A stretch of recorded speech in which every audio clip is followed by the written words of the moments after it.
Hello everyone and welcome back as we are diving into our Hyperborea campaign. It's been a hot minute since I've run a game. It's been probably a good 6 months or so. Busy with life, but we're getting the band back together to play some Hyperborea, which we're looking forward to. So tonight we're going to be diving in and doing an intro for our new Conquest of Hyperborea campaign.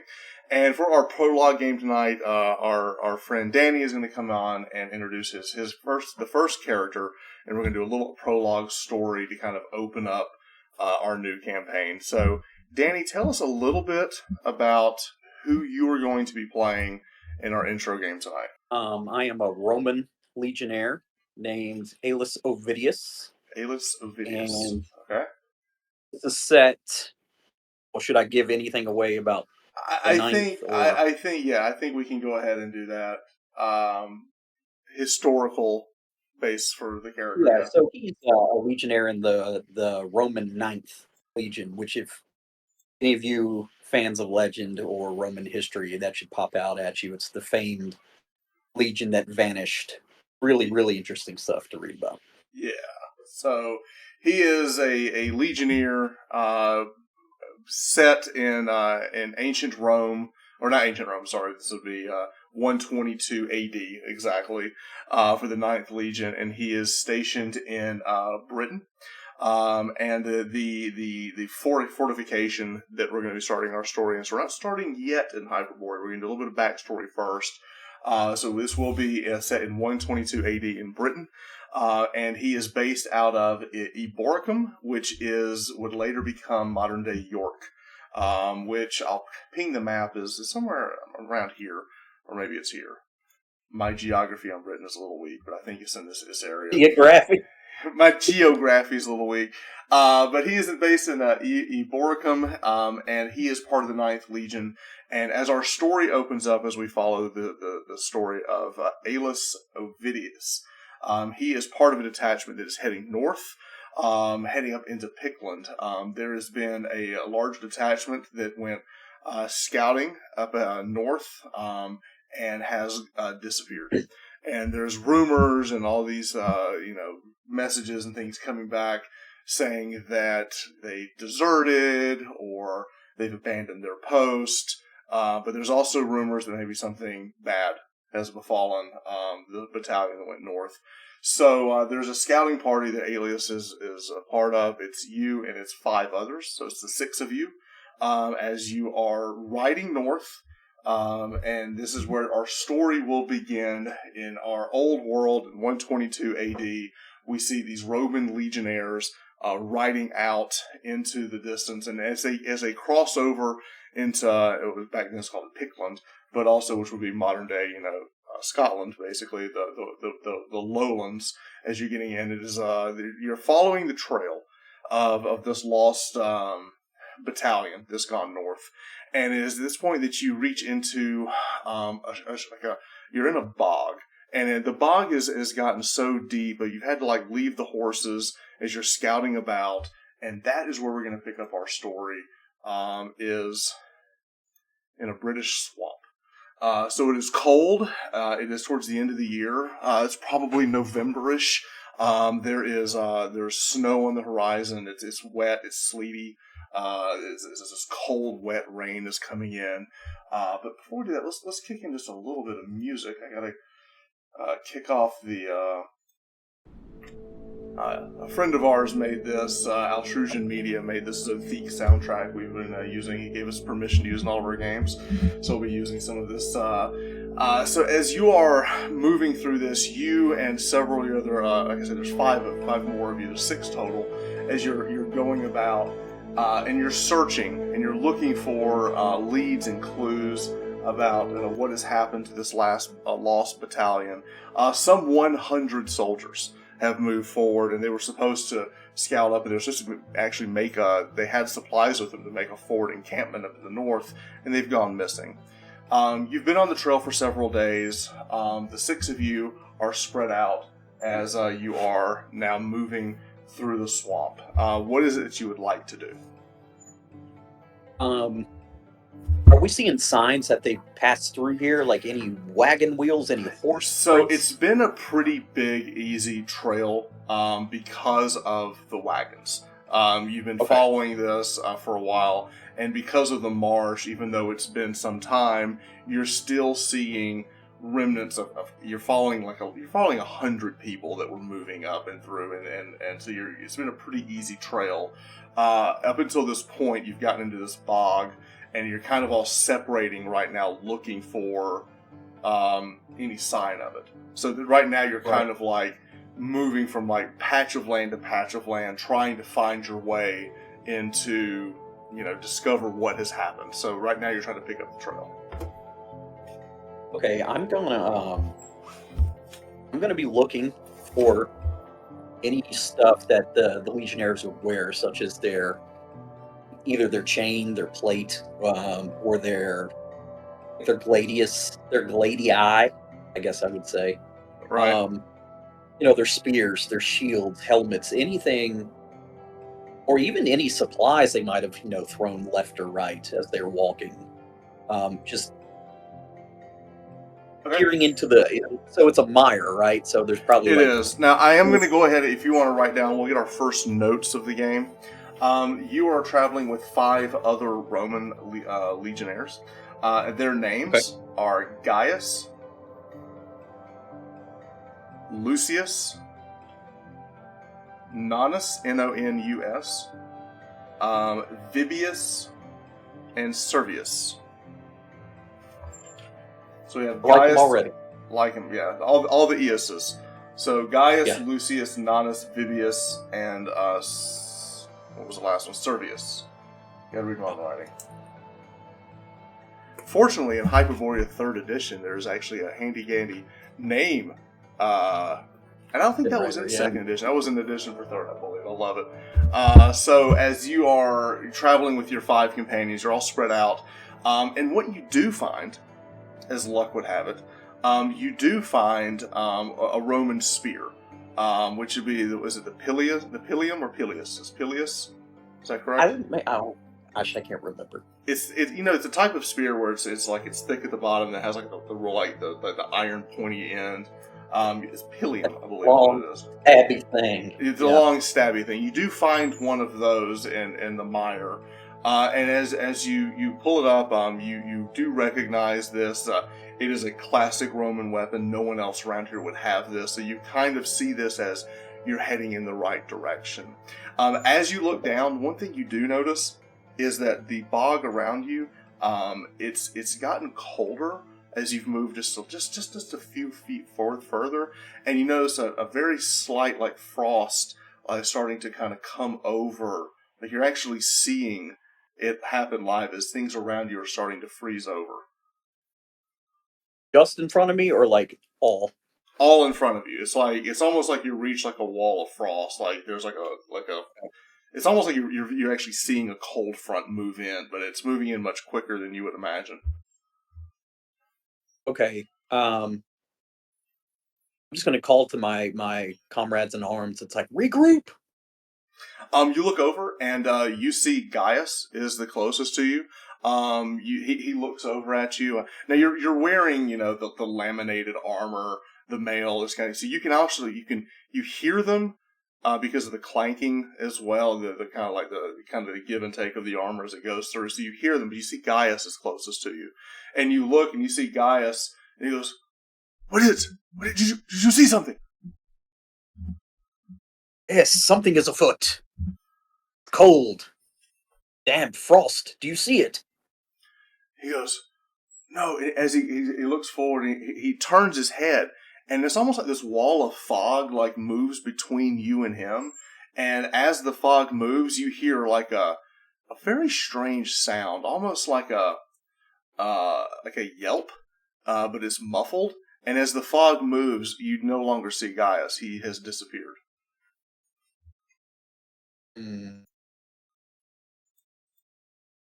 Lucius, Nonus, Vivius, Servius, to arms!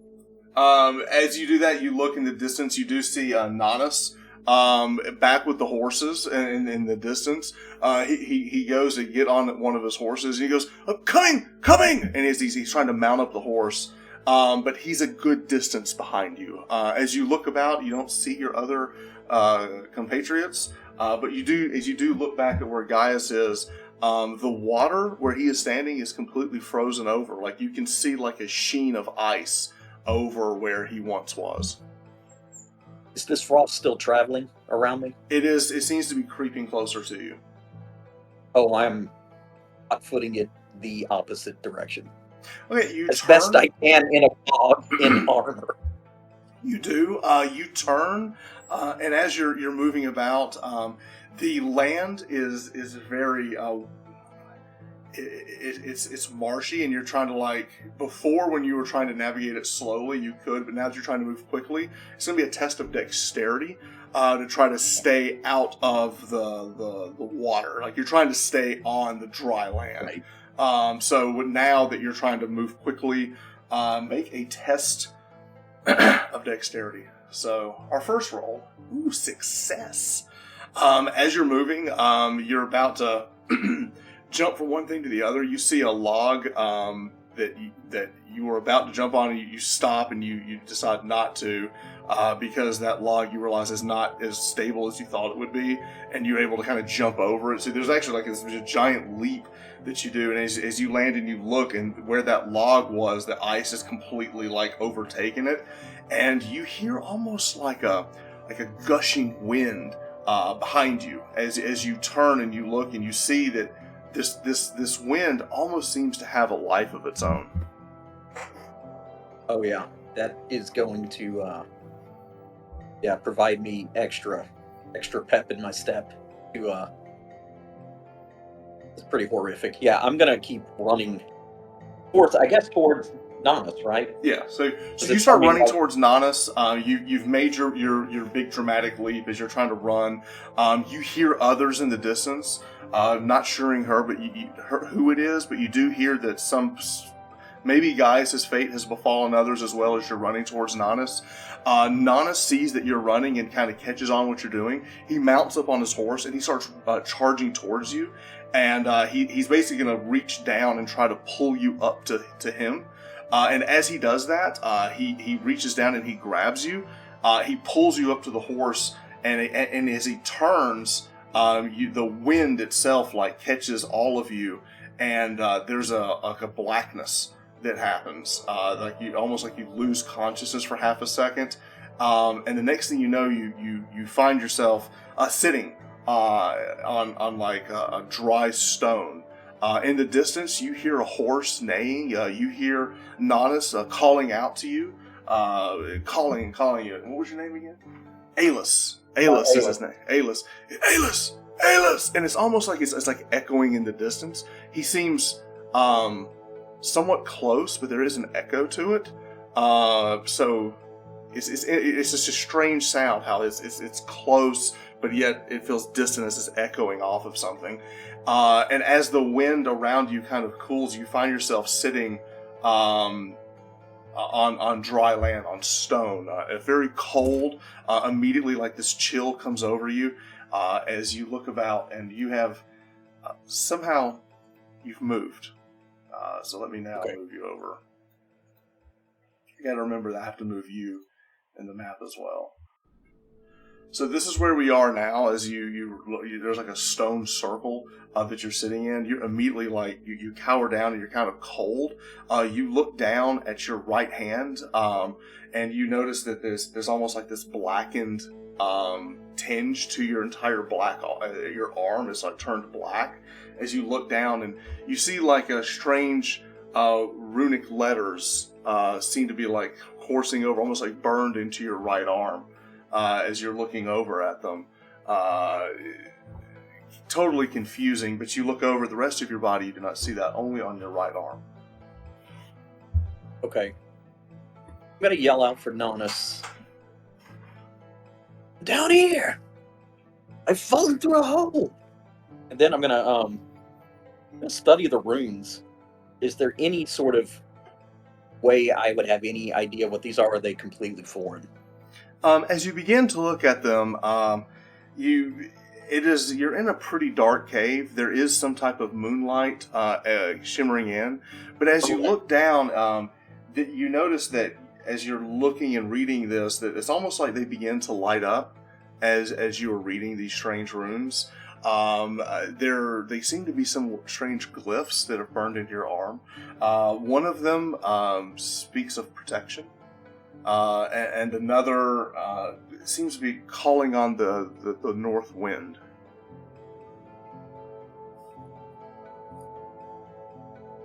So there are two. There's two distinct, and you can read them, but one is calling for protection, and one is calling for what's called the north wind. Okay. I'm going to get up and what can I see around me as far as darkness? How is it? How much can I see in front of me? You can only see basically this image that I've pulled up here because there's light coming in. Past that, there is a cave. There is a cold wind coming from that cave entrance, but it is dark. But you do see in the darkness a little bit of flicker of light cascading and almost like pushing off of the rocks as it's moving towards you. You recognize this as possibly torchlight. Okay. And it seems to be coming closer. I'm going to scurry over and see if I can nestle myself a little, at as much cover as I can between these like columns of rock. As you look about, you do see your shield is strewn on the ground next to you. You still have your gladius, your dagger, and the strange contraption on your back that you keep nestled under your cloak is with you as well. All of your belongings seem to be with you. Your shield you have dropped somehow, but you see it sitting next to you. Okay, I'm gonna put it in front of me, kneel down behind it, and get the contraption out. Okay. Rest it on the shield. As you get your contraption out, what we see is something strange and odd for your time, but something that you've helped craft yourself is a crossbow. It's a light crossbow. You have a small arrow, a bolt pulled into it, cocked and ready to go. As you pull out your crossbow, and you've basically got your shield and your crossbow, as a light begins to emanate and gets closer, you hear the shuffling feet, and as you look and you study, the person walking is definitely is not a military man. He's not trained as you are. As he's kind of shuffling about, as you look, you see what looks to be an older man, a big white beard, wearing like fur clothings and trappings. Looks to have a bow strapped around his back. You also see that he's got some type of walking stick or some type of like half stick he's using to kind of like brace himself against the ice. A torch in the other hand. As he looks back, he goes, "Hello, hello." Name yourself. This tongue he is speaking is not your native tongue, but you do know it as a common tongue. It is not your native tongue. Okay. I can understand it. Yes. Okay. Name yourself and your purpose, or die. Do my ears deceive me? But your accent. Are you from the old world? Do I dare say? Have you visited Rome? I'm from the only world, fool. Rome. It is as I thought. Apollo has led us here. Come. And you see this old man reach out. He goes, I traveled from your world as well as a child. Come, where are you? So I see you. I am over here, and I believe your mind has left you, friend. Speak you of this old world. Alright, so this you see this man pull up. You immediately recognize him as his features is Greek, and he introduces himself. I am Telesphorus. I am from your world. I was once traveling to Delphi. There was an oracle there. When by chance something befell me as well, and traveled here. How long have you been here? Mere moments. Are you sure you didn't fall into this hole, as I appear to have been? No. I've been traveling here chasing portents, and the gods themselves led me here. Apollo be praised, I believe I have found another traveler. How long have you been here? Oh, time is a bit different here, but a good 40 years. Yes, the Greeks proclaim to have invented geometry, but I see you can't count, friend.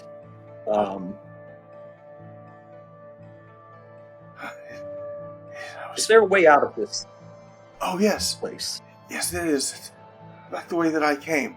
But we should shelter here for just a bit.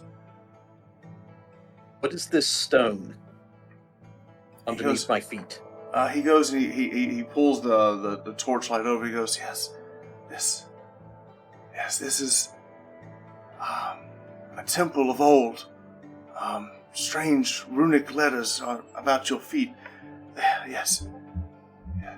What you're standing in is a temple to a god, not of our world that we were born from, but from this land that we are now, that my people once named Hyperborea is the name of this land. The land of legend, of myth. We have traveled here.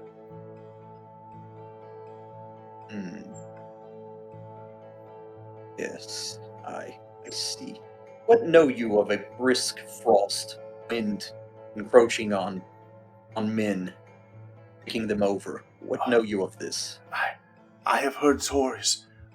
More people like yourself traveled here, claiming the same thing, a strange northern wind, sweeping them up, enveloping them, and bringing them here. I believe it is the gods bringing you here. See, I saw a vision of a northern kingdom being built, and I traveled here looking for answers. And of course, if a great civilization were to be built, it would be Rome. Rome has come. This is wonderful. Rome is the world, friend. Of course. No. No offense to you Greeks. You're in a different world now, my friend. I will explain to you more. If only we could see the stars, you would see they are completely different. Well, what is the world outside of this cave like? What is the climate? Quite cold. We should shelter here until morning. Yes. You see, Phobos is out tonight. This world you're in has not one but two moons. That's why you know it is so different. There's a larger one and a smaller one, and tonight, yes, that light is given. Phobos hangs low. It's a bad omen of this land. But Moons. to answer your question, we are high up in the barrier peaks, my friend. I see. What do you eat around here, Grandpa?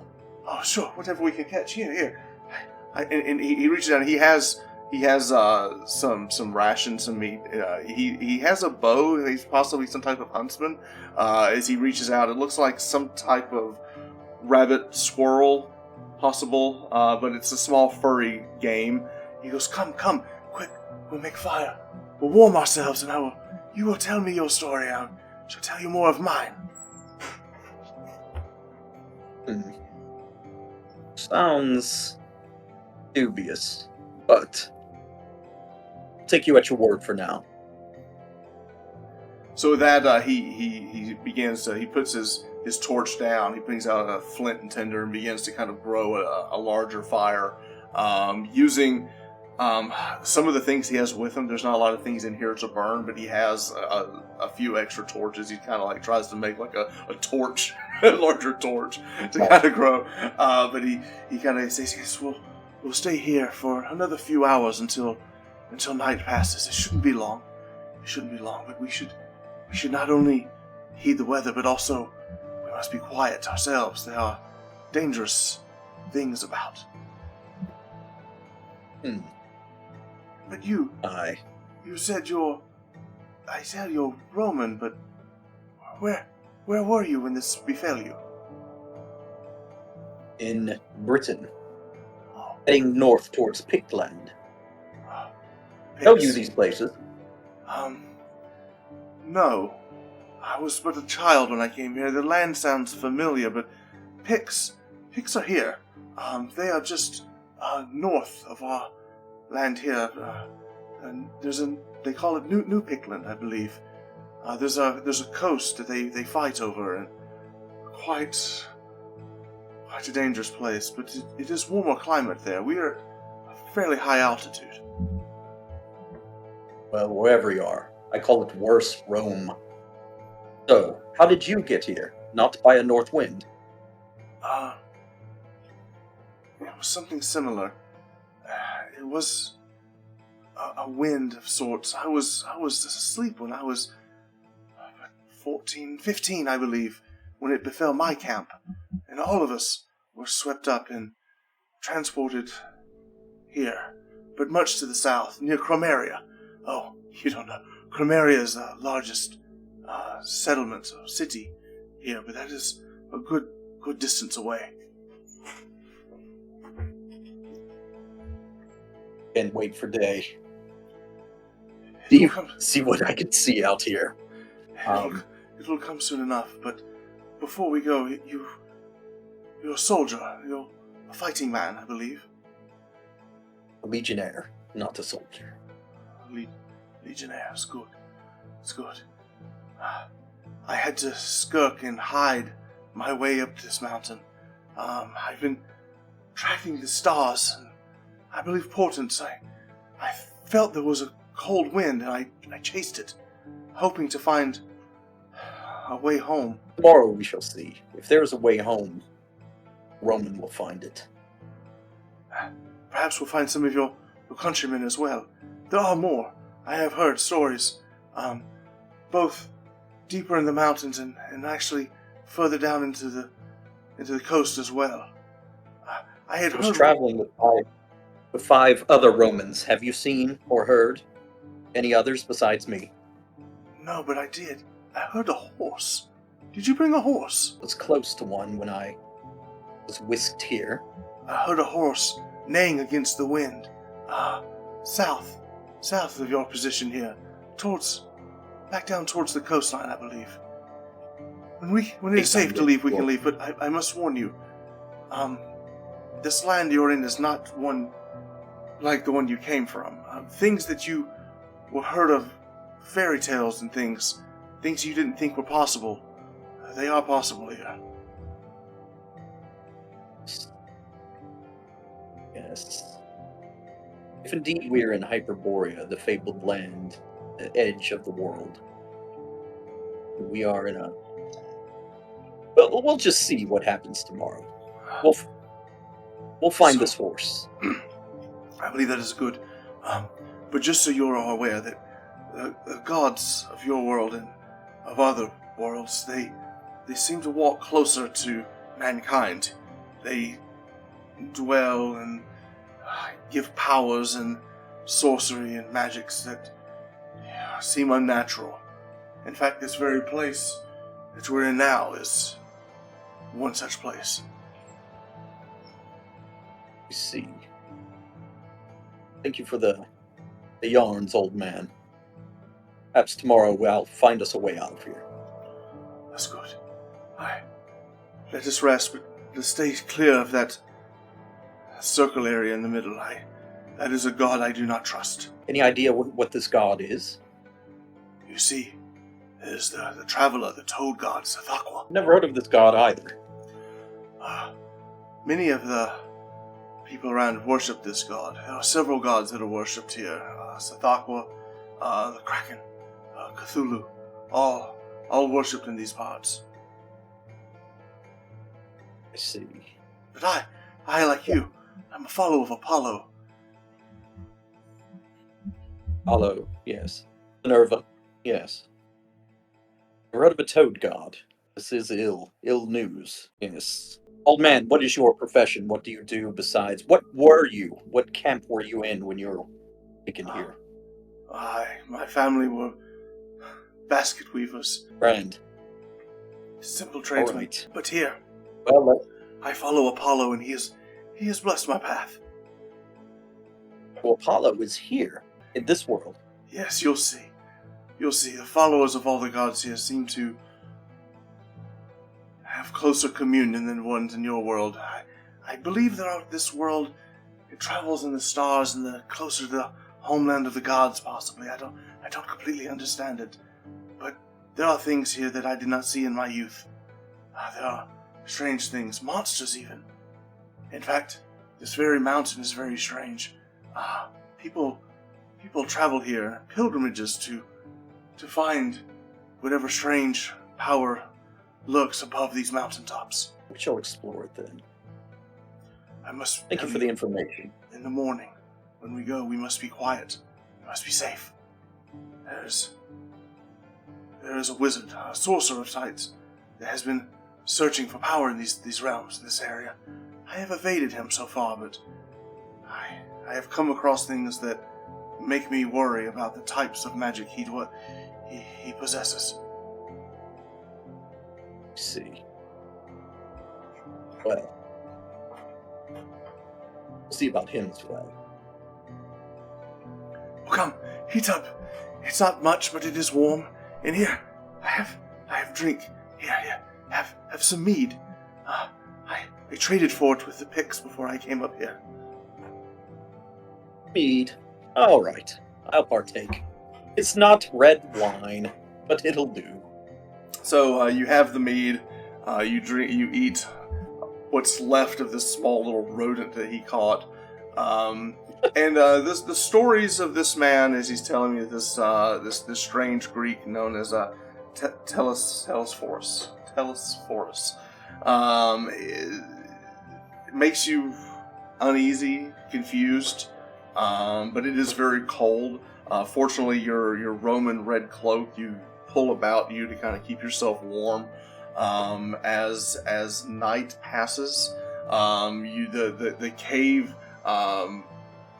As the moon goes and the sun comes up, it is a strange light.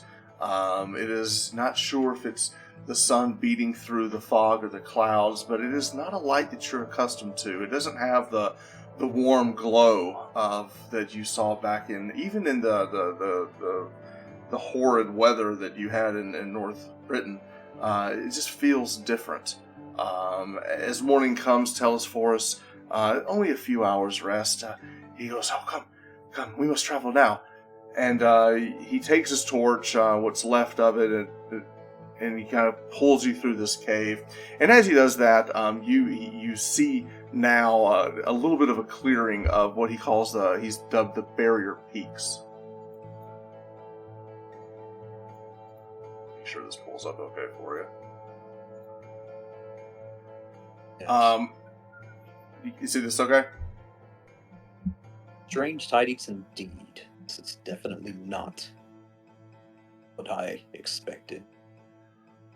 Come, if you look, you'll just look here. You can see disruption in the snow itself. See? Horses, or a horse. I don't have the gift of Artemis. A follower of Artemis could track this for sure, but not I. Come. And he pulls out his bow and he knocks an arrow and he goes, quietly, we must go. Is there anything you wish to do as you're traveling down this, kind of going like downhill a little bit as you're crossing through this ravine and the barrier peaks? Tell us, where are marshes, bogs, fens? Where are they in relation to this? Not in the place I'm familiar. There's this, and there's a desert before you get to here, and then where this is heading is downhill, but it's actually kind of north. We're heading down towards the coast, which is more of a rainforest. Now there is a lot of precipitation there, so it's possible. A bog? Why do you ask? That's where I was taken from. No, you're not understanding. You're not where you think you are. I'm starting to believe you. Believing a Greek. Oh, and as he's walking, he looks over, he goes, "Your arm. Your arm. I missed Oh, it yeah. last night. What has happened to your arm? I don't know. Perhaps a wound in the cold. Seems to be etchings on my arm. And letters. No, they are. There's something strange. And he looks at you, and as you are looking at the runes, and they light up a little bit, he goes, "Your eyes there, they glow blue as you look at your arm. Are you able to read that? Those strange markings?" I have divined that the first one says protection. It does. Very good. The second one You says... see, the gods have blessed you too. You have the divine sense to read magic. It is... Apollo be praised. You have been gifted. Mayhaps the strange world is becoming more normal by the minute. Come, let's follow these tracks. See if I can find my brethren. Sure. With that, hour or so passes into morning. It is extremely cold. This wind that kind of cuts through here, it cuts through. It hurts. It hurts as the wind. Like he is struggling with it, but he is garbed for this travel. You are not. You had some because you were heading in that direction, but this is far beyond what you were expecting. Your leather boots are just not tanned correctly for this type. It's too thin as you're making your way down. But as you are traveling, you stop. As you are following, you're no tracker, but you are picking up a different set of footprints in the snow. Something very odd. Whatever is it looks fresher. The powdered snow, the way that it falls, it looks like this is fresher. It looks like someone who is injured is possibly traveling down this path as well, following the horse. You think he's injured because you can see that one foot boot is clear, and the other one seems to have a little bit of a drag to it. Okay. Yes. Quickly now. Faster. One of my kinsmen seems to be injured. Oh, that's good. Good, we will hurry. Go. You're faster than I am. I will keep up. He's older. I mean, this guy's 50s, 60s. It's hard to tell. It's like the Doc from Back to the Future. He could be 40. He could be 80. We don't know. Right. So, all right. So, Telesphorus is kind of hobbling behind you, bow at the ready, as he's following you down this hill. As you move forward, you turn and you stop as you see an individual standing in the snow. Two individuals. You immediately stop as there's like a fog that passes, and as you turn and look, you see something that just absolutely shakes you to your core. As these two people look over at you, and at first you're thinking perhaps these are helmets, but what you're looking at is two almost stitched together corpses, skeletons, as these bony heads turn and they both look at you, and you're just like frozen, as you've seen bodies, you've never seen one erect, looking and turning and walking towards you. So let me show you the image we have here. Can you see this? Oh yeah. So that's you see, horrifying. Huh?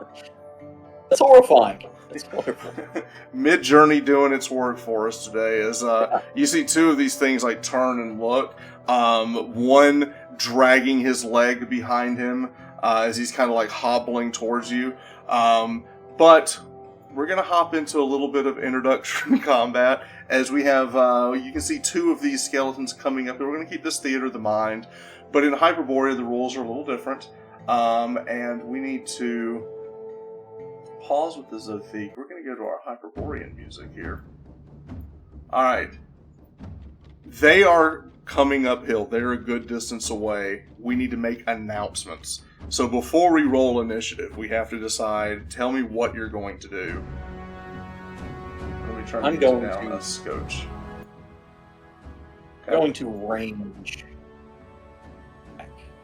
Okay, with your strange contraption.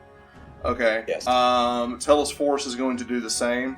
So now what we're going to do is you're going to roll a d6. I will roll a d6 as well, and the high roll gets to go first. I forgot how to do that. If you go on the left, there's a little dice. There we go.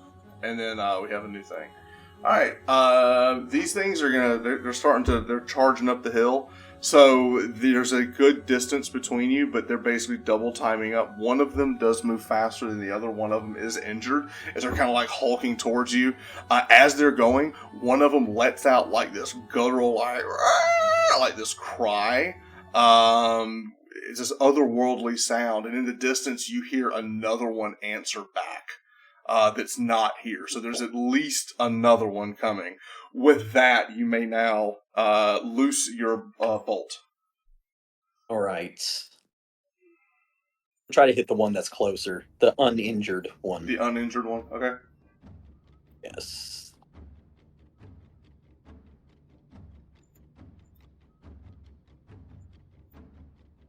So, just for the sake of, we're going to bring up some images here just so we can kind of get a general idea. We're keeping it theater of the mind.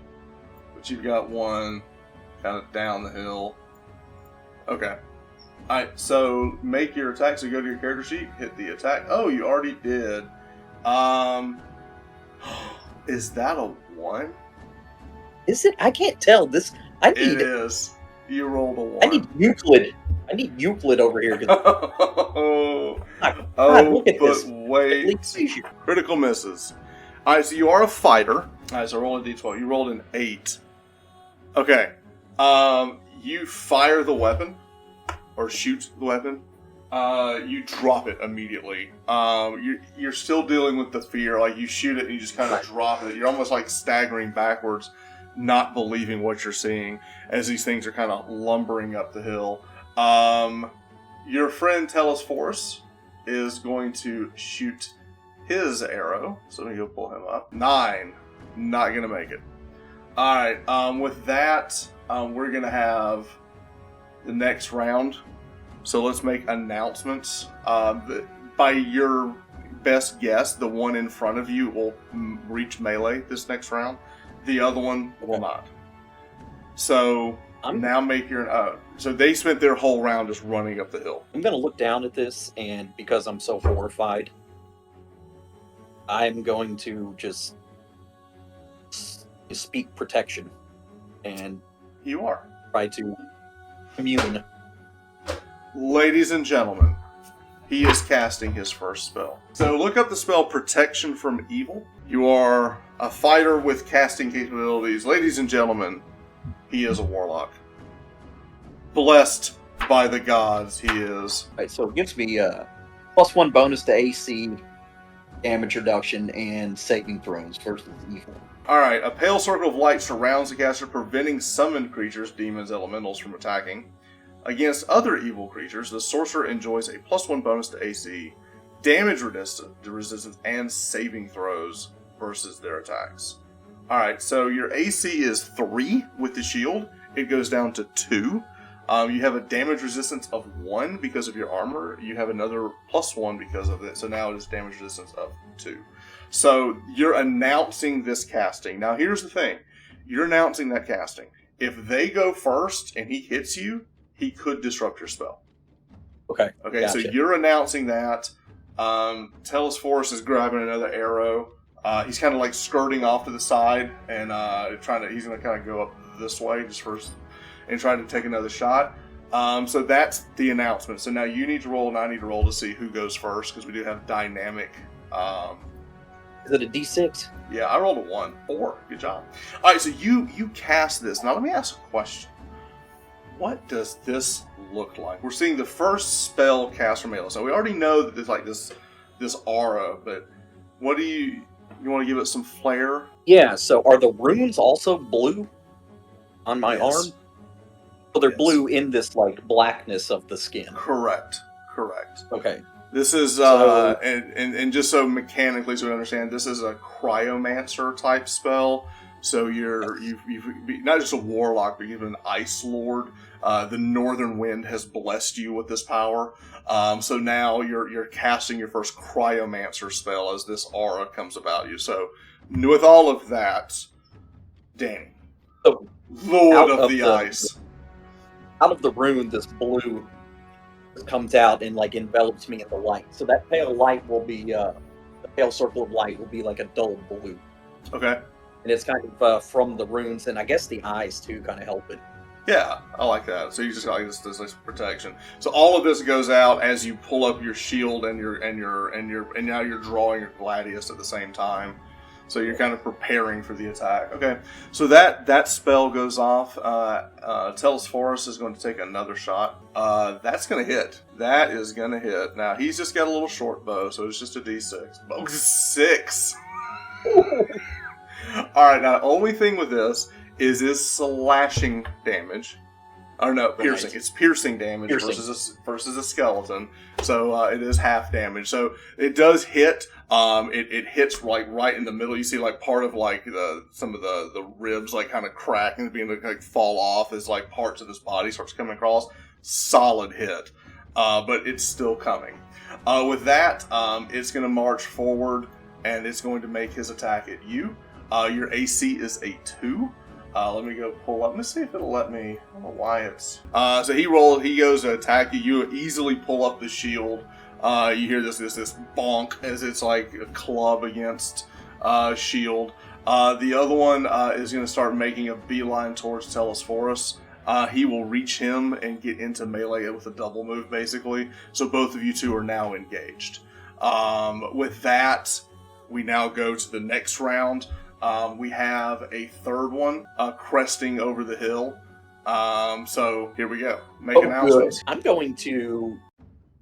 Hey, that worked. So I'm gonna scream out North Wind and see what happens. Okay. For the rune.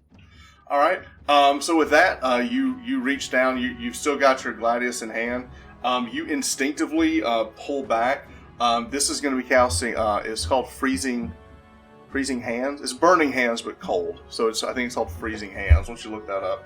Plumes of thin blue-white frost spring forth the fingertips of the casters. Those will be out of your gladius hand. Like you're still cusping it.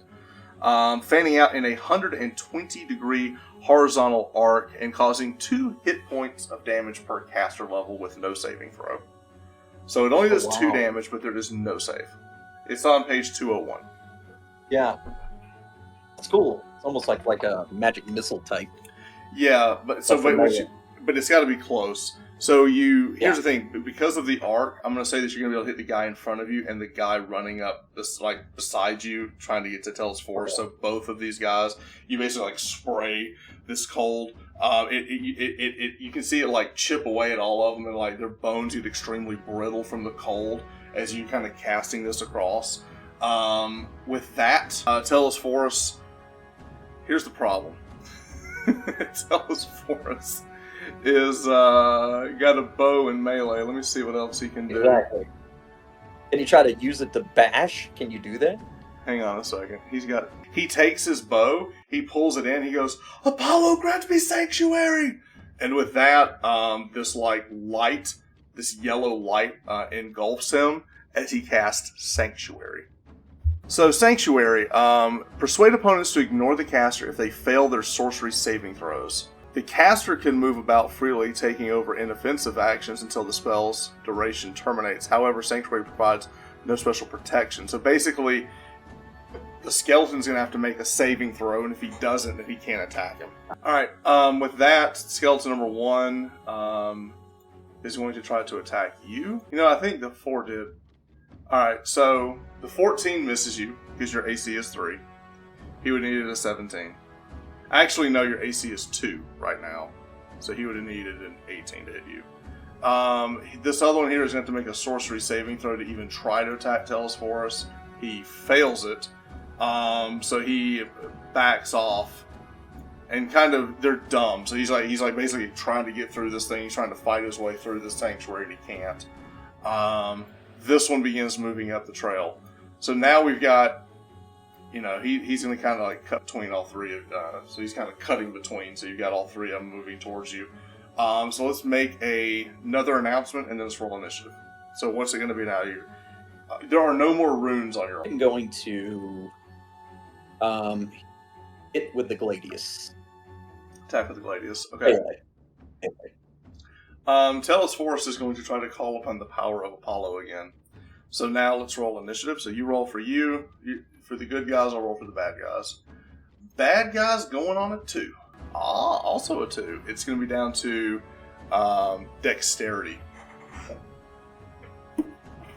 What's your dexterity, good sir? And I gotta look these guys it's gotta up. be one of the shambling zombies. You gotta think that skeletons would be pretty bad. You would 11. think. You would think. 11. No. You're kidding me. 11. Let me check. Hang on. Tell us for us. What's his? 10. Also 10. So, ties go to Skellies. Alright. Alright, so Skeleton 1 is going to attack you. 13, that's going to be no good. Skeleton 2, 10, that's going to be no good.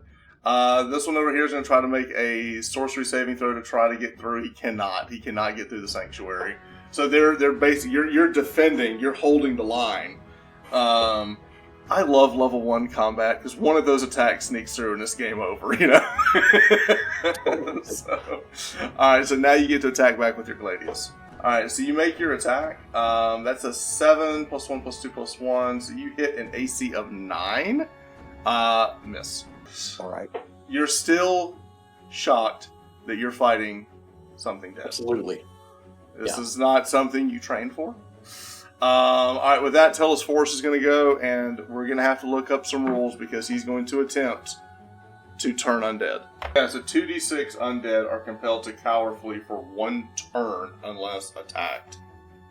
And a turn in this is a long time. So let me roll my 2d6. 7. Alright. All 3 of them at the power of Apollo. Like he holds up his emblem of Apollo. And the brightness of it, they see that and they cower away. And he goes, "Now's our chance! Flee!"